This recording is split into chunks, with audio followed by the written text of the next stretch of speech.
We are putting you on notice, Elon Musk. You are fired. The American people are firing you, and you must clear out and get out of this office. Today, myself and Senator Warren are introducing legislation to ensure that this kind of corrupt abuse and grift and scam artists coming into the federal government through a special government employee can never happen again. Elon did make a mistake and made himself too central into the campaign. It can't be about yourself. It has to be about the cause. It has to be about the movement. Trump can make it about himself because Trump embodies all of it, right? All the rest of us are kind of servants to that, to the movement. And we have to make sure we're putting the movement first. I think the mistake there was, and I also think the mistake is when you go on stage and you have a packed audience, that doesn't mean it's filtered out to the hinterland. It doesn't mean it's filtered out for what turned out to be a Supreme Court vote. And people should know. We got our asses kicked. It was a big defeat. It was almost, I think, 8, 9, 10 points. And there was $100 million spent. They spent an incredible amount of money, but I think we actually outspent them in Wisconsin. So people can't whine about, oh, the Democrats outspent. The Democrats outworked us. And they did something very smart. They Alinsky'd Elon, but he kind of played into it. They made him the focus point. At the end, Trump's name was not, it was barely mentioned. Trump was barely mentioned. You mean to tell me a man worth over $400 billion is going to decide what happens with my grandma's Social Security check? No one elected Elon Musk to nothing. And yet, Elon Musk is seizing the power that belongs to the American people. We are here to fight back. When we open up the Senate every single morning, we don't pledge allegiance to the billionaires. We don't pledge allegiance to Elon Musk. We don't pledge allegiance to the creepy 22-year-olds working for Elon Musk. We pledge allegiance to the United States of America.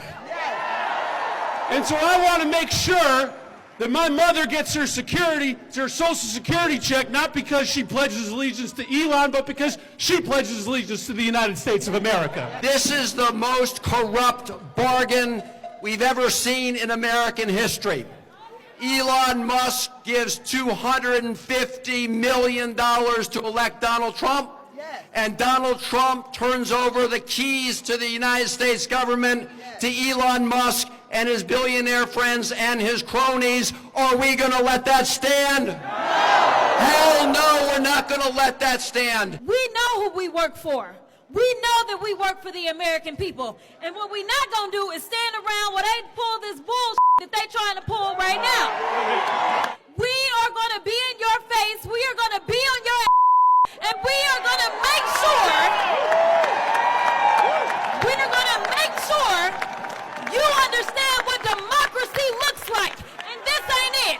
Why I'm here? Because I'm mad as hell. We want our democracy back, and we want these people out.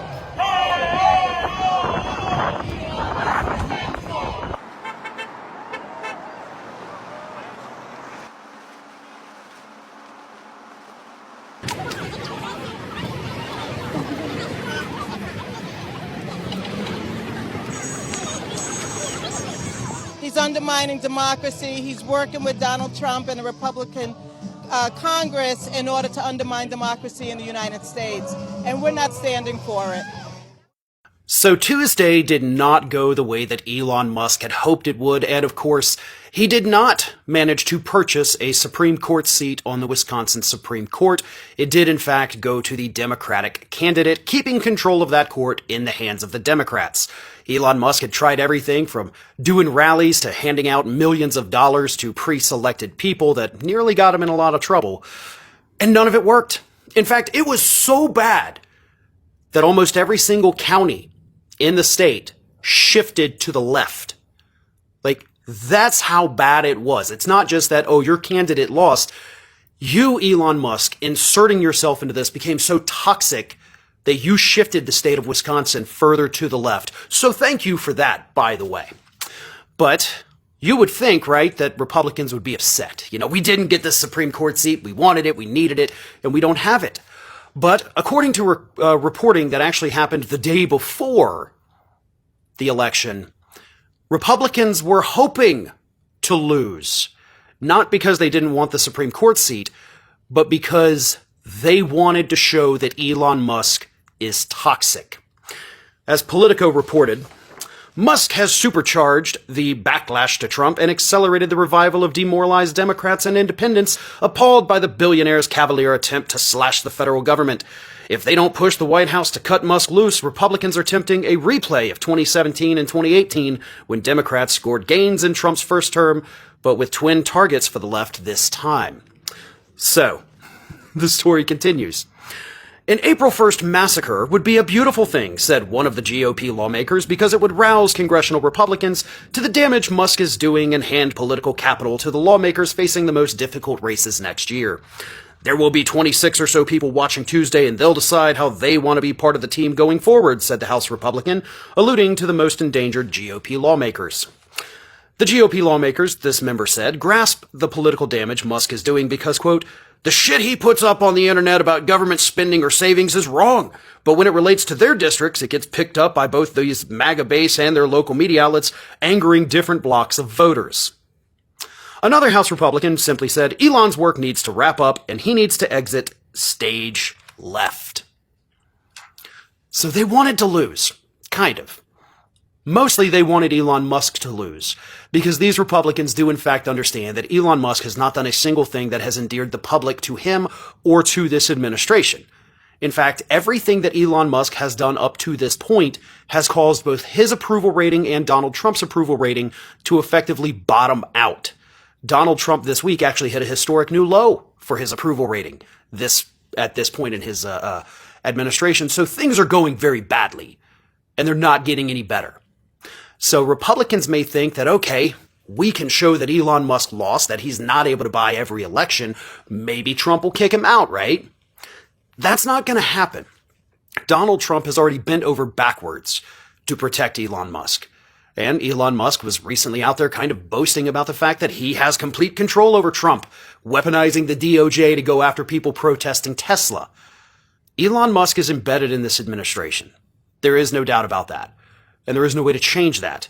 And Donald Trump is too stubborn to admit that he was wrong to bring this guy on board. So Republicans can celebrate all they want thinking this is going to show that Musk is toxic. But everybody already knows that. And Trump is not going to kick that guy out of the way. Things are getting so heated up already for the richest man in the world as American citizens have launched a petition to revoke Elon Musk's American citizenship, and they want Elon Musk to be repatriated back to South Africa. Now, South Africans as well are very skeptical about Elon Musk getting back to South Africa, as South Africans are saying he is a sellout, hence they don't want him no more. Like he said, the USA is better, so let him go and stay with them. Now that they don't want him anymore, why is he wanting to come back to South Africa? I mean, this is what internet South Africans are saying, right? Now, we are as well seeing Elon Musk having issues with Canada. Remember, Elon Musk's mother is from Canada, right? Now, Canadians as well launched a petition that they don't want Elon Musk in their country. Remember, this same Canada as well rejected Elon Musk's Starlink.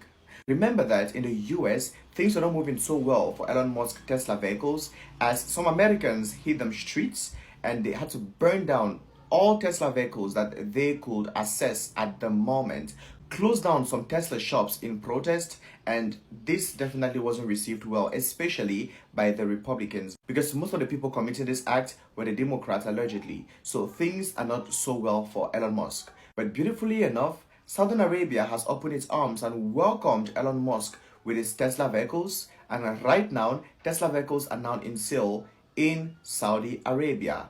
Guys, it is amazing seeing Saudi Arabia embracing Elon Musk at this particular time, which is a very critical moment for him. South Africans, what can Elon Musk do for you guys to forgive him? Americans, what can Elon Musk do for you guys to forgive him? Canadians, what can Elon Musk do for you guys to forgive him? Because, yo, it is funny how literally all the countries where probably you have your roots from, they really don't want you. Like, they don't want you. Anyways, guys, your time what you think about it. It's wild how Elon Musk, a man who made his way from South Africa to the U.S. with privilege already in his back pocket, is allowed to act however he wants just because he has money. He's often sold as the poster boy for the American dream, but let's be real. He didn't come from struggle. His family had money, there are stories of emerald mines, and that head start gave him access that most people never get. Now in America, he plays the role of genius disruptor, tweeting recklessly, manipulating markets, and treating workers like they're disposable, all while collecting billions in government subsidies. And the wildest part? He's done practically nothing to uplift the country he's actually from. South Africa, a place with huge economic inequality and so much potential, hasn't seen a meaningful investment from the man who claims to want to change the world. He's more focused on building colonies on Mars than building schools or tech hubs where he was born. It's the audacity for me, using America as a playground, dodging accountability, and completely turning his back on his roots, all because the world worships billionaires instead of questioning them.